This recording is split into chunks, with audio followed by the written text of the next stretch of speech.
Turns out that it's surprisingly difficult to convince people to do something about climate change by pointing out all the horrible things that are going to happen with climate change. And that doesn't make sense. That should make it easier, because you should be able to say, look, this is what we have to avoid. But there's a significant set of the population that sees, oh, you know, if there are disasters coming, you know, I better figure out a way to, you know, I better get you know, large vehicles and a way to take care of my own people, and so it seems like there's a disconnect between sort of the argument that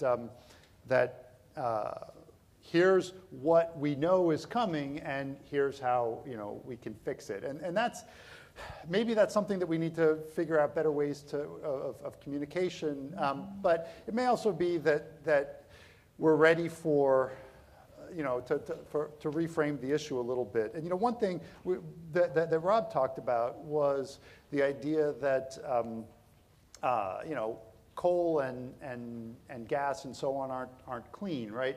And we focus a lot on, well, do we you know, have a tax on gas? Do we have a renewable energy standard and so on? And what do we do to make renewables more, you know, competitive? But what we have to also take into account is that, you know, EPA estimates the social cost of carbon, the cost of every ton of carbon that all of us have to pay, but that the companies don't pay and the customers don't pay, but that's given on to us, is something like $38. And for technical reasons, I think that's significantly too low, because EPA uses too high a discount rate, and I can talk to you about that later. But anyway, the point is something like $40 a ton of cost that we have to pay, and so.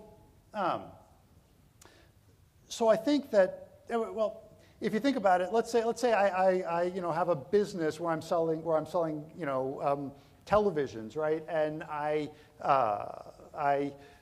make a lot of money selling televisions, but I do it by taking them from other people's houses, right? I go and I take your television and then I sell it, and it's a very wonderful business model, but it imposes a huge social cost, because I'm not paying the full cost of the production. So is that what Bill Furman's doing when he makes electricity from coal?